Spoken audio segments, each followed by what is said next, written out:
Bonsoir, bonsoir, bonsoir, peuple de Dieu. C'est toujours le frère Exaucé Ketoka Lusamba, entre parenthèses et Ket Lusamba. Ok. Avant toute chose, nous remercions d'abord l'Éternel et nous rendons grâce pour toutes ces choses qu'il a fait pour nous. Seigneur, merci, je te recommande ces moments entre tes mains. Couvre-nous sous ta grâce parfaite, Jésus-Christ, oh Dieu, afin que tu nous dévoiles les choses cachées que tu as dit dans ta parole. Invoquez-moi et je vous répondrai et je vous annoncerai des choses cachées que vous ne connaissez point. Amen, amen, amen. C'était l'année 2021, une année de décembre, le mois de décembre, entre le 20 décembre jusqu'au 31. J'ai eu une révélation. C'était une révélation qui parlait de confession religieuse.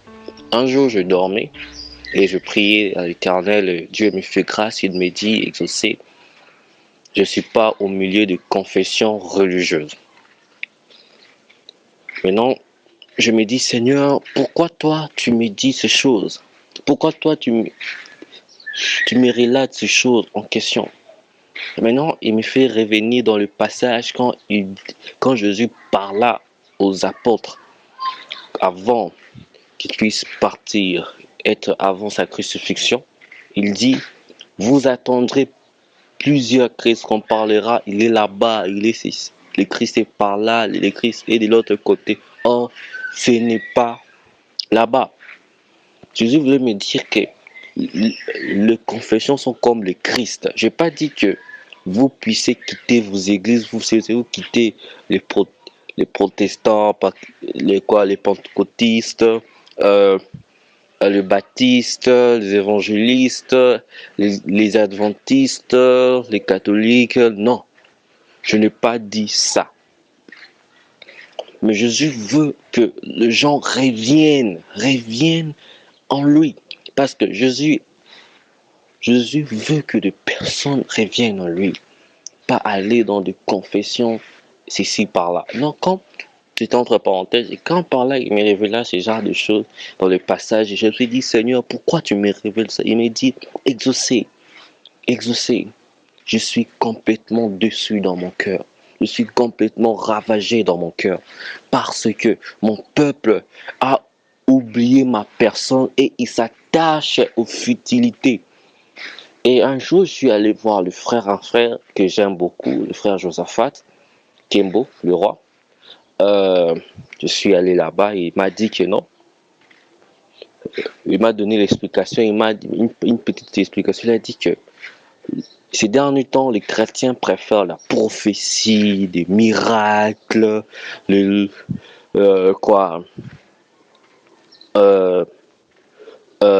l'argent, les richesses, les bénédictions, pareil de choses. Ils aiment l'histoire spirituelle, mais pas la personne du Christ. Quand j'ai prié, il me réveille encore exaucé. Tu sais que je suis le chemin, la vérité, la vie.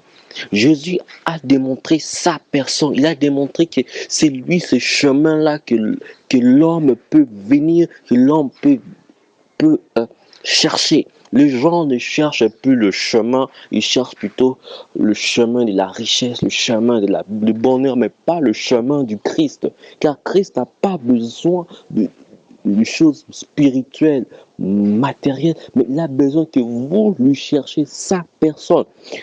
Non, Jésus me dit, exaucé, réponse encore quand je t'avais dit que quand je parlais à la femme samaritaine, je disais ça sera ni à Jérusalem, mais ni dans la Samarie, ni dans la montagne, ni dans la montagne de Samarie, excusez, mais les vrais adorateurs adoreront en esprit et en vérité. C'est que le Père cherche. Le Père cherche de vrais adorateurs. Le Père cherche des personnes qui comprennent le sens de la personne du Christ. Beaucoup pensent que chercher Christ, c'est chercher le don, le ministère. Non, chercher Christ, c'est marcher dans la vie éternelle. Car il a dit, Car le salaire du péché, c'est la mort, mais le don gratuit de Dieu, c'est la vie éternelle. Car on a été sauvé par sa grâce, non en moyen de nous-mêmes, mais par le moyen de la foi qui est un don de Dieu. C'est à partir de cette personne-là qui nous a sauvés que nous devons chercher cette vérité, que beaucoup de chrétiens ne le cherchent plus. Je vous dis, beaucoup de chrétiens n'iront pas dans le royaume des cieux. Beaucoup n'iront pas. Parce qu'ils n'ont pas compris la personne du Christ. Dieu veut parler de sa personne. Dieu veut enseigner que vous devez lui chercher en vérité. Jésus, quand il parla à la foule, il me dit, quand je parlais à la foule, quand je disais rechercher le royaume des cieux et la justice de Dieu, il parlait du sens que non, on doit chercher d'abord le très haut. Et les gens ne cherchent plus le très haut. Ils cherchent, non, je prophétise, tu vois, je sens que toi tu seras une femme de gloire. Je sens que Dieu va t'amener dans des miracles. Dieu te dit non. Jésus, j'aime un passage, quand Jésus a dit, c'est lui qui veut me suivre, renonce à tout. Mais les gens n'ont pas renoncé à eux-mêmes. Ils n'ont pas renoncé à eux-mêmes. Ils n'ont pas renoncé à eux-mêmes. Renoncer, c'est pas, oh non, je laisse la télé, je suis pas télé. Non, renoncer, c'est que ta personne. C'est pas pour rien quand Paul a dit, ce n'est plus moi qui vis, mais c'est Christ qui vit en moi. Parce que Paul a compris que dans son existence, ça ne se base pas de lui-même, ça se base en Jésus-Christ.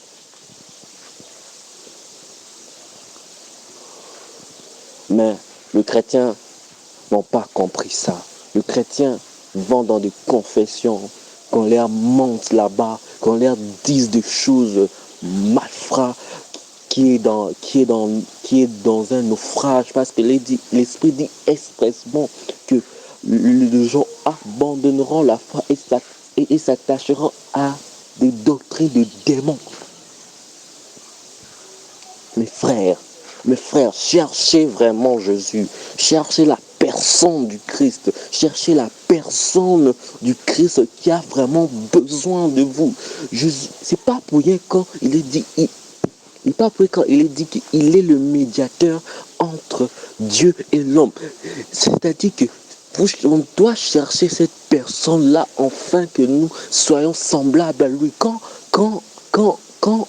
on dit qu'on est chrétien non parce qu'on vit dans ce monde, parce qu'on a accepté de mourir notre chair pour que prendre place à celui qui est digne de toutes choses.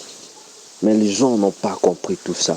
Les gens préfèrent suivre le monde, l'assemblage du monde. Ils disent des philosophies que même nous-mêmes, on ne comprend pas. Même moi, je ne comprends pas. Des théologies que moi-même, je ne comprends pas. Je demande, est-ce que c'est de Dieu? Est-ce que vraiment c'est Dieu qui parle? Ou est-ce que c'est seulement, ce sont des futilités des hommes? Mais or, les gens ne comprennent pas la vérité que Jésus parle. Ils comprennent seulement ce que le pasteur... Oui, le pasteur peut te dire quelque chose. Il peut te dire, oui, cherche Jésus. Cherche cette personne de Jésus. Mais toi, est-ce que tu as compris en cherchant la personne du Christ? Dieu voulait me parler que dit, mon peuple ne me cherche pas. Mon peuple ne cherche pas. Ils n'ont pas renoncé à eux-mêmes. Ils préfèrent les choses de ce monde. Mais non, il y a un frère qui m'avait parlé un truc exaucé. Prenons exemple d'Abraham et Isaac. Isaac était la promesse accomplie qu'Abraham attendait. Dieu a dit à Abraham, prends ton fils bien-aimé et va l'offrir dans la montagne de Morija. Abraham savait que quand il allait sacrifier sa promesse, parce qu'il sait que Dieu pourvoira. Même s'il savait que Dieu ne peut pas le faire, Dieu peut le faire, il est capable, mais il l'a fait quand même parce qu'il l'a exécuté. Beaucoup de chrétiens n'exécutent plus ce que Dieu veut en eux. Plus personne sont amis de Jésus-Christ. Les gens sont amis de choses prétendant ami du Christ, c'est-à-dire ami du Christ, que oui, tu as des prophéties, tu guéris de malades, tu ressuscites des morts. Tout ça, ce sont, bon, pour moi, excusez-moi pour ne pas vous choquer, pour moi, ce sont des cure-dents. Pour Dieu, c'est comme un cure-dent, il nettoie sa bouche et il jette. Dieu veut les vrais adorateurs. Dieu a besoin de vrais adorateurs. Quand il me dit de confession, je dis, Seigneur, pourquoi?